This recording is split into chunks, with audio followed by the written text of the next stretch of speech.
Life as the eldest wasn't easy, especially with Claire as my little sister. From the get-go, she knew how to play her cards right. I guess you could say I was always in the background, just Elizabeth, the responsible one, and there was Claire, always ready to stir up trouble. It was Dad's 40th birthday, and Mom had gone all out with the decorations and made his favorite cake, cherry-topped with thick vanilla frosting. The whole family buzzed with excitement, and relatives were spilling in and out, filling the house with laughter and chatter. I was busy helping Mom in the kitchen, while Claire was probably plotting her next mischief. "Liz, can you take this to the table?" Mom said, handing me a tray of appetizers. When I walked into the living room, my heart sank.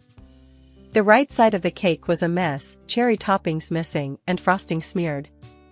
And there was Claire, an innocent look plastered on her face. It didn't take a genius to figure out what happened, but before I could say a word, Claire pointed at me. "Liz did it. I saw her, Mom." I stood frozen, the accusation hitting me like a slap. "What? No, I didn't. Why would I?" Mom came rushing in, her face flushed with anger and embarrassment. "Elizabeth, how could you? Apologize right now." "But Mom, it wasn't me," I protested, feeling the heat rise in my cheeks. "I don't want to hear it. Go to your room. You're grounded, young lady." I trudged upstairs, the injustice of it stinging more than any punishment could. Later, Claire crept into my room, a smug look hiding just under her feigned sympathy.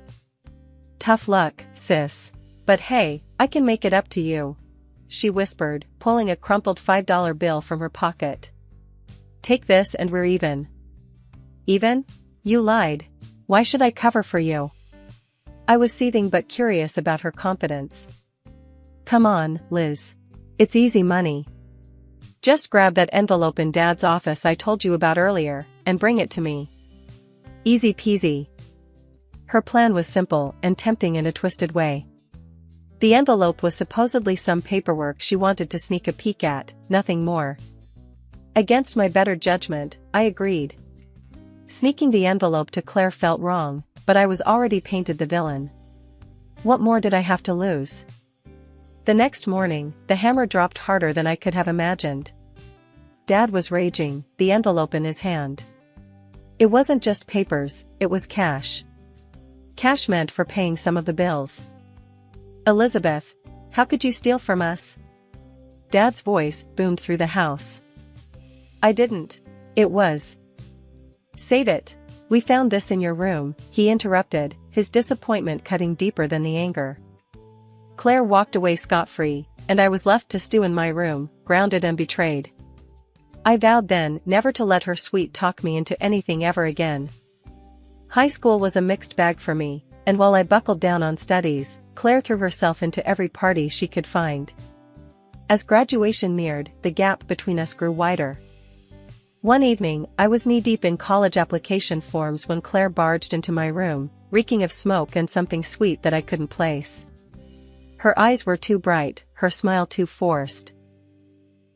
"Liz, you gotta loosen up. Why don't you come out with me tonight? There's a killer party down at Jake's place. You could use some fun," she cajoled, flicking her hair back in that carefree way she always did. I looked up from my papers, irritated. "Claire, not everyone's idea of fun is getting wasted on a school night. Some of us have actual plans for the future." Claire's face hardened, and she leaned in close. "Just watch, Liz. I'll make it big without any stupid degree. I don't need to waste my time like you do." Time passed, and our choices post-high school reflected our heated exchange that night. I got into college, moved to a city with a reputable landscape architecture program, and started carving out a niche for myself. Claire, true to her word, skipped college. Last I heard, she'd taken off to another city with a questionable crowd, chasing who knows what. Mom and Dad tried to bridge the gap between us, urging me to reach out to Claire. "Elizabeth, have you heard from your sister recently?" Mom would ask during our weekly calls, hope tinged with worry in her voice. "No, Mom. Claire hasn't called. Did she reach out to you?" I'd reply, knowing full well she hadn't. She's your only sister, Liz. Maybe you should try talking to her, mend things. Dad would chime in, his voice always a mix of frustration and concern. I sighed, feeling the old weight of being the responsible one. I'll try, Dad, but you know Claire. She does what she wants. While I built my academic and eventual professional credentials, Claire became a nomad of sorts. Her life a series of adventures and misadventures relayed through rare, cryptic social media updates that did more to mystify than inform. Then came the inheritance from Grandma, a blessing that felt like a lifeline. I poured that money into starting my own business, a landscape design firm. It was a dream come true, turning soil and seeds into serene escapes. Meanwhile, Claire's sporadic text showed pictures from beaches and bars, her wild, carefree existence a stark contrast to my structured days. My landscaping business was blooming, and I was deep in the green, literally and figuratively. With every shrub I planted and every garden I designed, I felt more anchored, more at home in my world. One busy Tuesday, as I was hauling bags of mulch across the nursery, I first met Michael. He came in wearing a plain white tee and jeans, a resume in hand, looking every bit out of place among the flora. "Hi, are you Elizabeth? I'm Michael. Hear about the job?" His voice was clear, his handshake firm. "Yes, that's me. You're a bit early for your interview, but that's all right. Let's talk as we work. You can help me with these bags," I said, motioning towards the pile of mulch. We talked as we worked, his ease with physical labor apparent. He wasn't just some guy, he was someone who knew his way around a garden, his knowledge deep, not just fluff. His simplicity was refreshing. No airs about him, just a genuine love for the earth and what it could yield. By the time we finished setting up the new floral display, I was more than convinced about him. "You're hired, Michael. Can you start tomorrow?" His grin was as wide as the horizon. "Absolutely, wouldn't miss it for the world." Over the next few months, Michael became more than just an assistant. He was a confidant, a co-conspirator in all things green and growing. Our lunch breaks often turned into brainstorming sessions, or just times to laugh over spilled seeds or a particularly stubborn patch of earth. It was during one of these lunch breaks that things shifted. We were sitting on an old wooden bench, sharing a pizza. "You know, Liz, I've been thinking," Michael started, his tone a bit more serious than usual. "Yeah? What about?" "If it's about that weedy patch by the fence, I'm all ears," I joked, trying to keep things light. He chuckled, then turned to me, his eyes steady. "No, not that. About us. I mean, I like working here, with you. A lot. And I was wondering if you maybe feel the same?" His words hung in the air, mingled with the scent of pine and fresh earth. It was one of those moments, the kind where everything seems to pause. "Michael, yeah, I do. I really enjoy having you around too," I admitted, feeling a mix of nerves and excitement. "Good, that's good. So, do you think we could, go out sometime? Not as boss and employee, but just as us?" I laughed, more out of relief than anything. "I'd like that. Let's do it." "Great. It's a date then," he said, his smile making me feel like everything was just as it should be. A year later, we got married. It was a simple ceremony, just close friends and family in a small garden we both loved. Standing there with Michael, exchanging vows beneath the arch of blooming jasmine, I felt a sense of completeness. Just when you think you've got life somewhat figured out, it throws a curveball. Mine came in the form of an unexpected call from my mom. "Liz, guess who's back? Your sister Claire.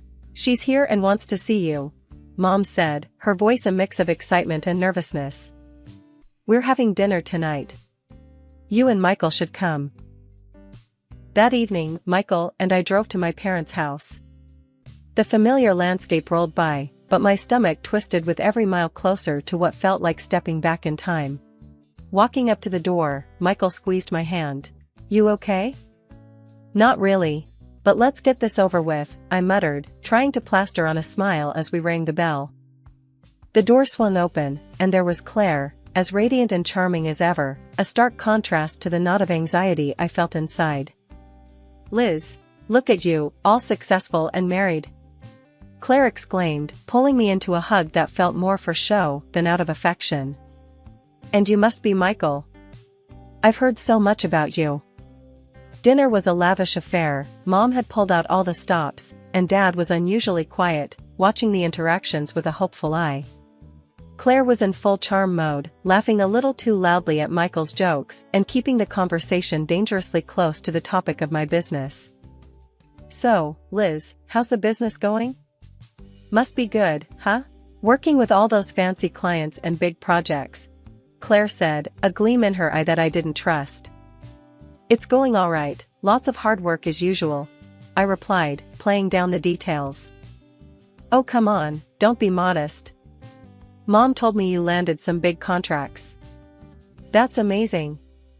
You must be making a killing," she pushed, her curiosity poorly veiled. I shrugged, trying to steer the conversation away. "It pays the bills. So, what have you been up to, Claire?" "It's been years." "Oh, this and that. Travel, fun, living life, you know how it is," she said vaguely, waving her hand dismissively. Dad chimed in, possibly trying to smooth things over. "Claire's thinking of settling down here, starting fresh. It's a good thing, having both my girls in the same town." I forced a smile, catching Michael's wary glance from across the table.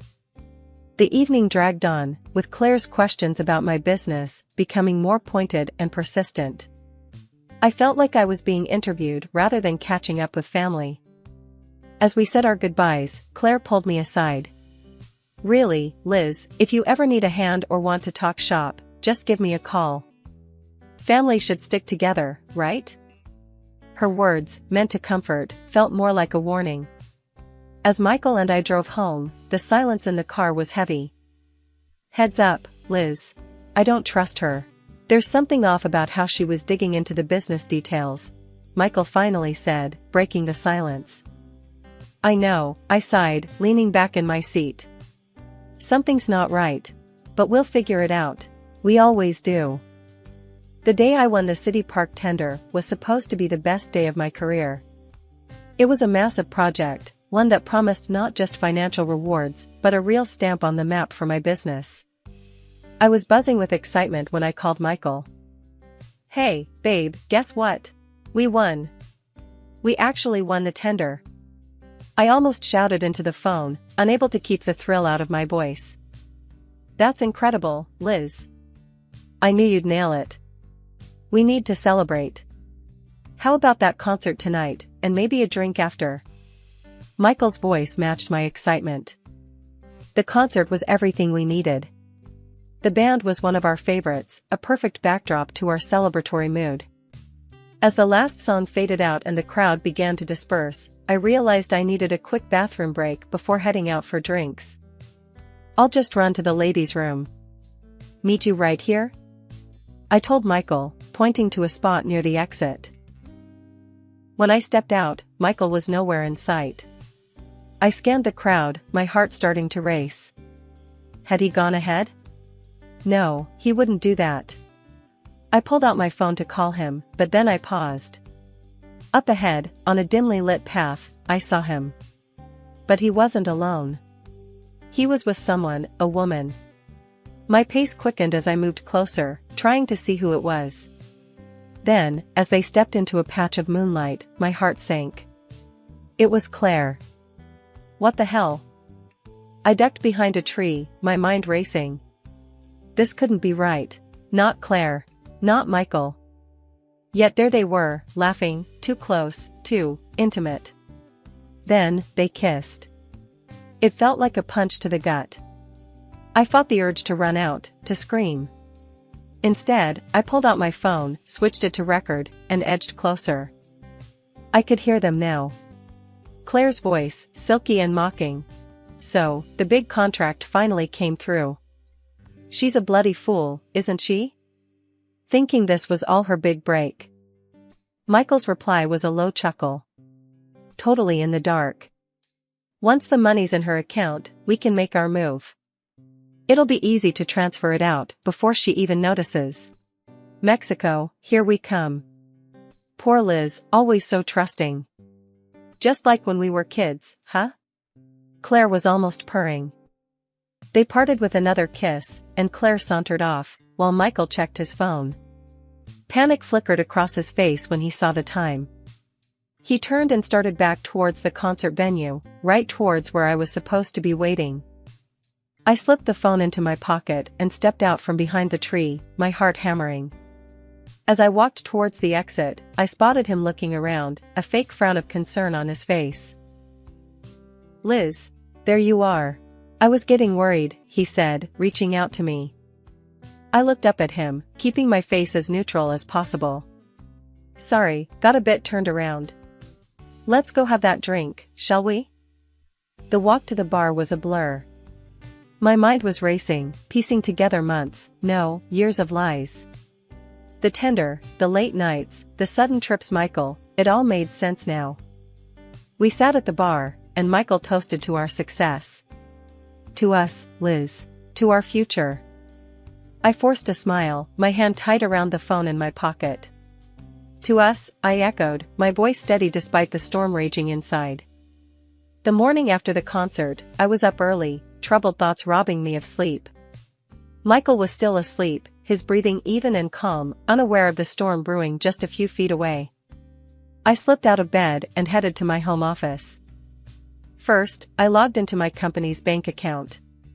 What I found made my stomach turn. There were dozens of small transactions, siphoning off amounts just under the threshold that would trigger a notification. Then, I checked my personal account. The same pattern. Money, my money, leaking away like water through cracks. Michael had access to both accounts, he was the only other person who could have done this. I needed to act, but cautiously. If Michael suspected I was onto him, he might accelerate his plans, whatever they might be. I decided not to confront him, not yet. Instead, I phoned an old college friend who now worked as a forensic accountant. Hey, Tom, it's Liz. I need a favor, a big one. Can you do a discreet audit of my accounts? Both personal and business. It's urgent. Tom's voice was grave when he replied. Sure, Liz. I can start today. But what's going on? You sound serious. Just problems. I'll explain later. Thanks, Tom. I hung up and sat back, my mind racing. For the next 2 weeks, I had to keep up appearances. The thought of acting normal around Michael twisted my gut, but I had no choice. 2 days later, Tom called me with the preliminary results. Liz, it's not looking good.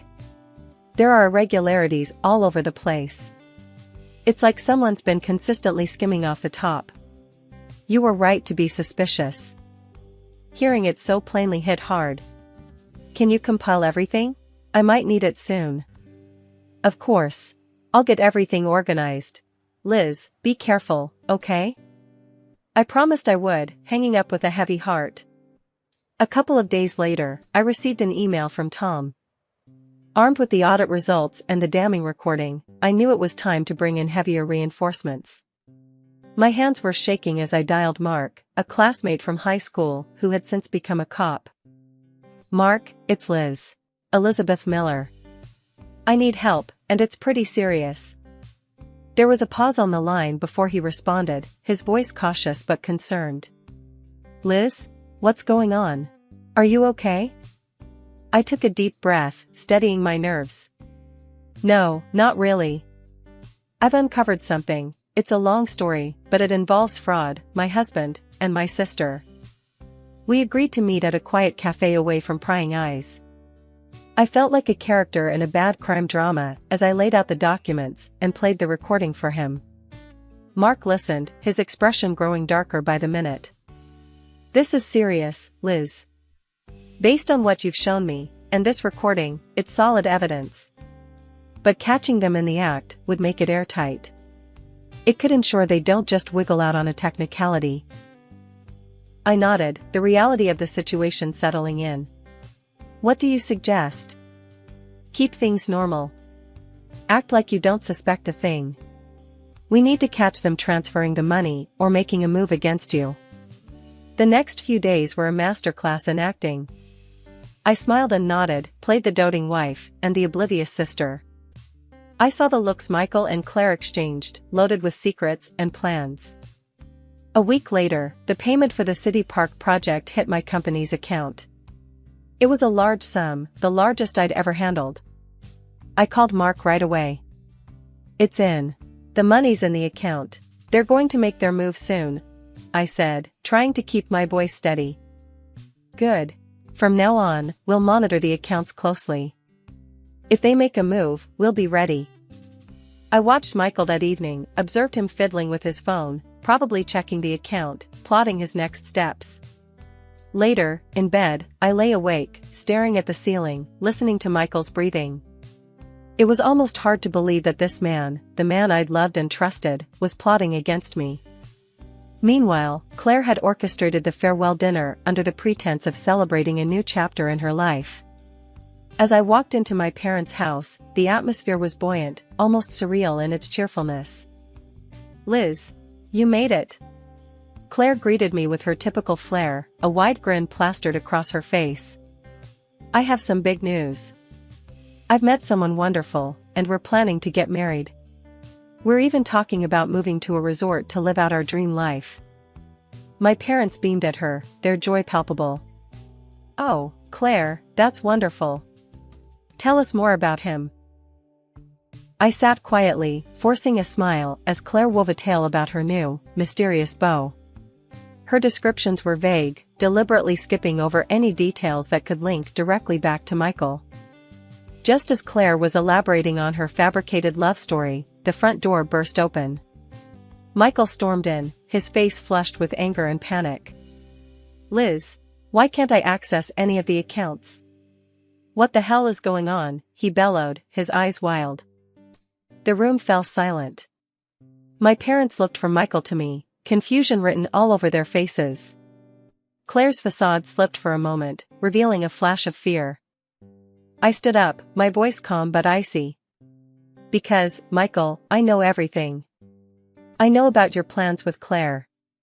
About the money, about the lies." I pulled out my phone and hit play. The recording of their conversation under the dim lights of the park filled the room. Claire's scheming words, Michael's complicit laughter, it all echoed off the walls, stark and undeniable. My parents turned pale, their expressions shifting from confusion to horror. Michael and Claire made a move towards the door, a pathetic attempt to escape what was coming. At that moment, the police, led by Mark, entered the house. "Michael Turner, Claire Miller, you are under arrest for attempted fraud. You have the right to remain silent. Anything you say can and will be used against you in a court of law." The officers handcuffed them. Michael's plea was pitiful. "Liz, please, I'm sorry. I didn't mean for any of this to happen. Forgive me." I looked at him, at the man I once loved, and felt nothing but revulsion. "There's nothing to forgive. You made your choice." After the police and the chaos had left, the house was painfully quiet. My father looked at me, his eyes brimming with tears. "Liz, we're so sorry. We should have seen it. All those years, blaming you." "It's okay, Dad. It's over now," I said, though I knew the healing would take much longer than just tonight. The courtroom was cold, sterile. My heart was pounding as I sat there, waiting for the final verdict on Michael and Claire. I wasn't alone, my parents were there, it seemed they aged years in these past weeks. As the judge entered, everyone rose, the tension in the room thick enough to cut. We all sat down as he began to speak, his voice echoing slightly in the large room. "The court hereby sentences both defendants to 5 years in state prison, with eligibility for parole after 3 years, based on behavior and restitution payments." The judge's words were like a physical relief, a burden lifting that I hadn't fully acknowledged I was carrying. The drive home was quiet, each of us lost in our thoughts. When we arrived, the sight of the garden, lush and vibrant, was a stark contrast to the morning's events. I took a deep breath, the familiar sense grounding me. "Why don't we have dinner together tonight? At home. Just us?" I suggested, longing for the simplicity of a family meal. That sounds perfect, honey, Mom said, relief in her voice. As they went inside, I lingered in the garden, my sanctuary. I touched the leaves, the petals, reminding myself of the growth and life that continued, relentless and beautiful despite the harshness of the world.